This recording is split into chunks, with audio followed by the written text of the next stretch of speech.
June 6, 1944.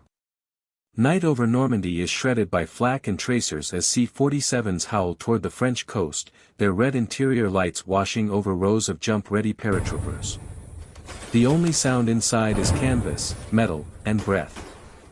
A lieutenant from the 82nd grips the edge of the open door, boots planted on the lip of Europe's most heavily defended fortress. The jump light is still red. Beneath him, somewhere in the dark, are German machine guns, flooded fields, and drop zones that may already be lost. Strapped to his leg, hanging in a battered canvas holster, is a weapon he barely trusts, a stubby, stamped steel .45 that looks more like a mechanic's tool than a soldier's gun, bought by the US government for less than the price of a good wristwatch. Back in England, the armory racks had gleamed with Thompsons, heavy, beautiful, expensive. Those guns looked like they belonged in propaganda posters and newsreels, polished wood and machined steel that cost the army over $200 apiece at the start of the war. This thing on his leg? It cost around $18 to manufacture, born from an emergency order to build something fast, cheap, and disposable.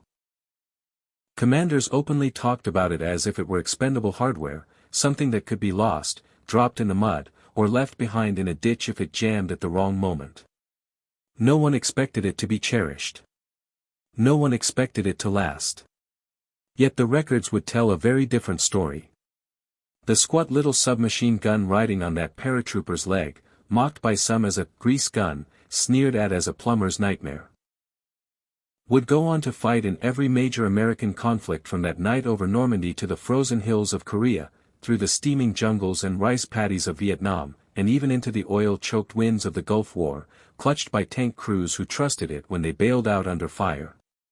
Decade after decade, as newer, sleeker, more expensive weapons came and went, this $18 sheet metal stopgap refused to disappear from the battlefield. How did the gun nobody wanted become the gun nobody could kill? The U.S. Army did not fall in love with this weapon on a drawing board, it backed into it out of desperation. At the start of the war, the Thompson submachine gun was bleeding the budget dry, over 10 times the cost of what the M3 grease gun would eventually run per unit, at a moment when the country needed hundreds of thousands of automatic weapons in a hurry. That price gap wasn't academic. It was the difference between arming a few elite units and flooding entire divisions with automatic firepower. And when the solution finally came, it did not arrive from a legendary gunmaker. It rolled out of General Motors' guide lamp division, people whose expertise was car headlights, stamped sheet metal parts, and mass production tooling. They were told to build a submachine gun the same way they built auto parts, simple, fast, and brutally efficient. The result looked nothing like the heroic lines of a Thompson. It was a narrow tube, a wire stock, and a magazine jutting out like an afterthought, instantly earning a string of ugly nicknames: grease gun, plumber's nightmare, cake decorator, and worse whispered in barracks and motor pools. Soldiers laughed at it, pointed at its resemblance to the garage tools used to pump lubricant into vehicles, and wondered what kind of country sent its men to war with something that looked like workshop scrap. But for the men in charge of winning a global conflict on 2 oceans at once, looks were irrelevant. What mattered was that this weapon went from concept to official adoption in about 7 months, an astonishing pace for a new firearm program in U.S. history. While committees argued about perfection, steel was being stamped, welds were cooling, and crates were filling with guns that met one simple requirement: they were good enough to be dropped into Europe and the Pacific by the tens of thousands. On paper, it was disposable junk. In the field, it refused to die. By 1942, the United States faced a terrifying arithmetic problem. It was arming a global war across 2 vast oceans, ramping up from peacetime to industrial total war faster than any country had ever attempted. The Thompson submachine gun, a veteran of Prohibition-era headlines and early World War II campaigns, had proven itself lethal and reliable, but it came at a breathtaking cost. Each one demanded precision machining, extensive milling, and high-grade materials, pushing its early war price tag to around $200 per gun at a time when the Army needed to arm entire armies, not a handful of specialists. Even later, when production was simplified and the price dropped, it remained a complex, resource-hungry weapon. American planners looked at the numbers and saw a wall they could not climb with the Thompson alone. They needed a weapon that could be stamped out of sheet metal, welded quickly, and assembled by workers who might have been building appliances or car parts a year earlier.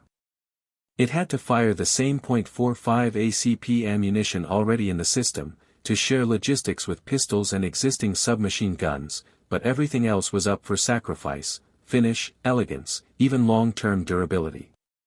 The priority was quantity. Something cheap and fast enough to arm tank crews, paratroopers, engineers, and rear-area troops without bankrupting the arsenal. So Ordnance wrote a specification that stripped the romance out of gun design. The new weapon had to be almost entirely sheet metal, with just enough machining where absolutely necessary. It would fire from an open bolt, fully automatic only, with a deliberately low rate of fire so it wouldn't waste ammunition or climb uncontrollably off target. It only needed to keep its shots on a man-sized silhouette out to short combat ranges. No one expected precision marksmanship. This was a tool for close-quarters fighting, trench clearing, and emergency defense, not long-range duels. To make that vision real, the Army turned to people who understood mass production better than anyone: the automotive world. Designer George Hyde provided the basic firearm layout, while engineer Frederick Sampson translated it into a stamped steel product that could be built on existing industrial lines. Inland, a GM division already turning out weapons, collaborated in the early stages, but it was Guide Lamp that became the beating heart of the project. In cavernous factories that had once prepared parts for cars, presses now slammed out receivers, welders joined components that would never see a polishing wheel, and assembly lines filled with a new kind of American weapon, ugly, cheap, and utterly focused on numbers. The Army didn't want a masterpiece. It wanted a gun it could afford to lose. That was the quiet understanding behind every design decision. No one asked whether soldiers would love it, only whether factories could spit it out fast enough. While the Thompson remained the poster child of American firepower, this new stamped creation waited in the wings, ready to step onto the stage not as a star, but as the endlessly replaceable understudy. No one on those factory floors could know that this disposable understudy was about to outlast nearly every glamorous leading man in America's arsenal. They met it in the worst possible classroom: a muddy hedgerow, a rattling half-track, the steel belly of a Sherman tank.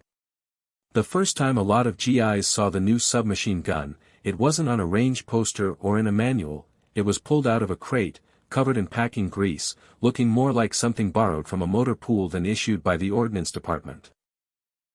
Instead of polished wood and deep-blued steel, they got a narrow steel tube, a wire stock that folded like a coat hanger, and a strange side-mounted crank you had to wind just to get the bolt back. More than one man stared at it and wondered if someone in supply had mixed up the weapons shipment with the mechanic's tools. When those first units in 1944 lined their new guns up next to the Thompsons they already knew, the difference felt like an insult. The Thompson had weight and presence. This new arrival looked stamped, hollow, and cheap. The magazine was a long, awkward box that stubbornly resisted being loaded and, once finally stuffed full of .45 cartridges, had a reputation for causing trouble at exactly the wrong moment. Men complained that it took too much effort to cram rounds into the single feed design, and then, after all that, the thing might still hesitate to feed. The little crank that cocked the bolt could bend, snap, or collect mud, and when it failed, the gun was just a hollow tube in your hands. There was no comforting manual safety, just a simple dust cover and a notch to catch the bolt, a setup that inspired about as much confidence as a bent nail holding a door shut. Behind the lines, jokes started to circulate. Some called it a cheap imitation of a real gun, others muttered that it was nothing but thin steel pretending to be a serious weapon. The language varied, but the feeling was the same: this was a cost-cutting measure, not a badge of honor. In the field, the stories got sharper. A magazine working loose under recoil and dropping into the dirt. A frustrated soldier smacking the side of the receiver to coax it back into action. Tank crews treating it like a necessary evil, something you kept because the manual said you had to, not because you believed in it. Around armor benches, there was a half-serious line that the thing was designed to be thrown away, just preferably after it had managed to get through a firefight. But out in the mud, where reputations live or die, everything began to change. At the front, away from the jokes and first impressions, the little stamped gun started to earn something more valuable than compliments: trust. In ruined French villages, in the close alleys of bombed-out German towns, and later in the thick greenery of the Pacific, the M3's short length and low rate of fire showed their worth. Instead of climbing skyward, the gun's slow, steady rhythm and compact frame let a soldier keep bursts on target at the distances where most real firefights actually happened, across a room, down a trench, from one doorway to the next. The .45 ACP rounds it spat out hit hard at those ranges, pushing through doors, foliage, and the kind of improvised cover that separated a GI from the man shooting back. Stories filtered back from units that had dragged their new guns through everything the battlefield could throw at them. M3s got knocked off tank hulls, buried in mud, and left dusty in half-tracks that never saw a proper cleaning kit. The Finnish War, the metal picked up scratches and dents, but when soldiers yanked the bolt back and squeezed the trigger, more often than not the little gun just ran. Its very crudeness became a kind of armor. The loose tolerances and simple construction meant grit, dust, and dried mud had more room to exist without choking everything up. In some of the harsh tests that compared American submachine guns under dirt and abuse, this ugly stamped weapon refused to quit when more refined guns faltered. Then came the refinement that quietly fixed its worst annoyance. In 1945, a simplified version appeared, the M3A1. The troublesome crank was gone, replaced by a simple oval cut in the bolt so a soldier could hook it with a finger or thumb and pull it straight back. The wire stock got a clever twist, literally. The end was shaped to double as a built-in tool for loading stubborn magazines, turning one of the gun's most hated chores into something faster and less painful. The redesign shaved weight, cut parts, and made the whole system even easier to maintain in the field. It was among the men who lived and worked in the tightest spaces that the gun's virtues became most obvious. Tank crews, armored infantry, and vehicle drivers found that the M3A1 fit where bulkier weapons did not. Its wire stock folded flat against the receiver. Its profile stayed low. Stowed inside Shermans, and later inside M48s and M60s, it sat ready as a last line of personal defense if the crew was ever forced to abandon their steel shelter. For them, being able to grab a compact, controllable .45 that wouldn't snag on every hatch was worth far more than a pretty finish. Ask a rifleman on a clear training range and you might still hear a list of complaints. Ask a tanker who had to bail out under fire which gun he wanted in his hands, and the answer started to sound very different. Somewhere along the way, more than one GI found themselves admitting that, whatever they thought of its looks, this strange little gun never let them down when it mattered. On paper, the M3 should have faded once World War II ended. The war was over, the arsenals were full, and newer designs were already being sketched. Instead, the gun slipped quietly into another role. One that didn't show up on recruiting posters. During the war, American intelligence and special operations units had noticed something about the humble grease gun. Its slow rate of fire and subsonic .45 ammunition made it an ideal candidate for being silenced. When the Office of Strategic Services looked for a weapon that could be carried into doorways, cellars, and quiet back alleys where a loud report might mean the end of a mission, they turned to modified M3s with integrally suppressed barrels. Up close, in the hands of trained operators, these guns could deliver deadly bursts with far less noise than a standard rifle. There were other, more unusual modifications as well. In Europe, where captured German ammunition was plentiful, conversion kits appeared that allowed some M3s to be adapted to fire 9mm rounds.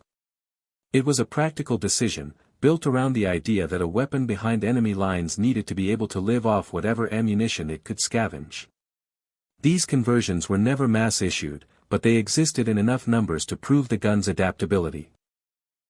In the rough world of resistance warfare and behind-the-lines operations, a stamped steel submachine gun that could be fed with captured magazines and kept quiet with the right barrel suddenly looked far more valuable than its price tag suggested.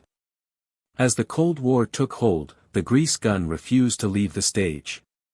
In Korea, it served as one of the primary American submachine guns, riding with infantry and support troops into frozen valleys and burned-out towns. Years later, in Vietnam, it resurfaced again. Infantrymen, South Vietnamese forces, advisors, helicopter crews, and special units all encountered the M3 and M3A1 in one form or another. Some carried them as compact personal defense weapons, others found them in armories, still ready to be issued. Even the enemy took notice, with captured examples finding their way into the hands of Viet Cong and North Vietnamese fighters who were happy to turn any working automatic weapon against its makers. In the shadows of elite units, the story went further still. When a new American Special Operations Group formed in the late 1970s with a focus on hostage rescue and counter-terror missions, they needed quiet weapons they could trust while more modern designs were still being tested and acquired. Suppressed versions of the M3A1, a gun already proven with earlier clandestine work, ended up in their early armories.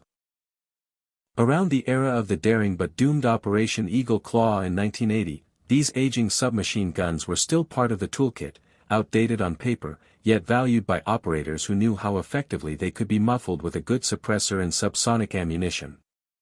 Even as sleeker 9mm guns arrived to replace them, some veterans held onto the old grease gun a little longer, reluctant to give up a weapon whose characteristics they understood in the dark and in tight spaces. By the time official reports were catching up with just how long this throwaway design had stayed in service, its legend in certain circles was already fixed. On official tables, it was obsolete by the 1950s. In reality, it was just getting started in a different, quieter kind of war. The same qualities that once made it look like little more than stamped scrap, simplicity, compact size, and that slow, deliberate rate of fire, turned it into a favorite tool in places where being seen and heard the least mattered the most. What happened next would keep this $18 gun riding into battle for another decade and beyond. They thought it would vanish with the victory parades. In 1942, when the first contracts were signed and the presses at Guide Lamp began stamping out receivers, the little sheet metal submachine gun was never meant to be a generational companion. It was an emergency measure for an emergency war. Something to hold the line until something proper came along. Yet as the years turned into decades, the dates on the paperwork began to form an uncomfortable pattern. Adopted in the early 1940s, it was already riding into combat by 1944, clutched by paratroopers over Normandy and tank crews rumbling through occupied Europe. The war ended, the factories retooled, but the grease gun stayed. The world changed flags and borders, and it went where American uniforms went. In Korea, as U.S. forces fought across frozen ridgelines and shattered villages, the M3 and its improved M3A1 version served as a primary submachine gun, its compact frame and heavy .45 rounds once again proving useful at the short ranges where real fights were decided. When the conflict shifted to Southeast Asia, the same profile appeared in grainy photos and after-action reports. In Vietnam, it rode in helicopters and armored vehicles, hung from the shoulders of advisors and local troops, and even showed up in the hands of guerrillas who captured and reused any functioning automatic weapon they could get. Year after year, while doctrine and uniforms changed, the stubby tube with the wire stock kept showing up in unit arms rooms. By rights, it should have been cleared out when sleek 5.56 rifles and modern carbines arrived. The Thompson, that original icon of American submachine guns, largely left frontline service by the late 1950s, aging out as new designs took its place. The M1 Garand, the classic American rifle of World War II, was pushed aside by the M14, which in turn was quickly overshadowed by the M16. Generations of better guns came and went on the firing lines and in training films. And yet, on the inventory sheets for tank and armored units, the humble M3A1 kept its slot. Tucked inside the hulls of M48 and then M60 tanks, it survived as a compact emergency weapon, something a crew could grab in the chaos of abandoning a burning vehicle. As late as the 1991 Gulf War, there were American armored crews who still had grease guns issued, the same basic design first stamped out when their grandfathers were young men. Only in the early 1990s was it finally, officially eased out of U.S. service. Even that was not the end of the story. Surplus M3s made their way overseas, where foreign forces, police units, and special-purpose teams saw the same thing American planners had once seen, a simple, rugged, close-range tool that could be trusted if you treated it right. Some groups refurbished old stocks, fitting them with modern touches, rails, updated sights, and improved suppressors, turning a 1940s design into a quiet, compact gun for late 20th century missions. In armories far from the factories that built them, grease guns waited on racks beside far younger weapons, still ready to be signed out.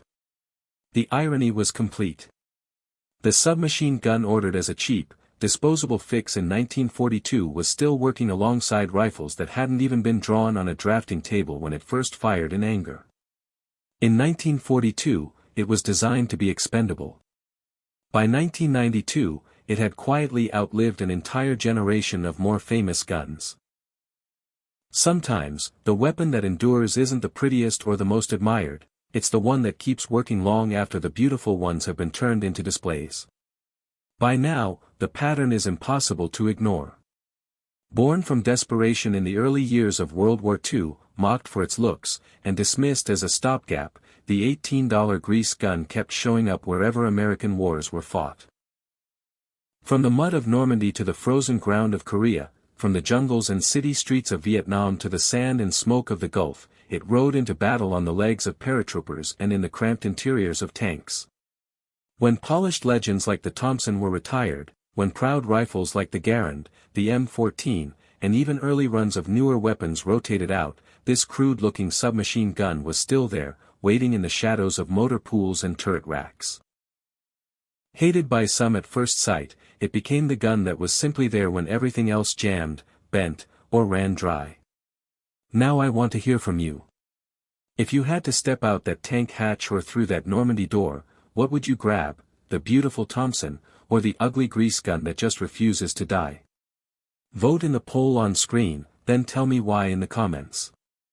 And if this kind of forgotten workhorse history is your thing, hit like, subscribe, and stick around. Because the next episode is about another weapon everyone wrote off, until it changed the way wars were fought.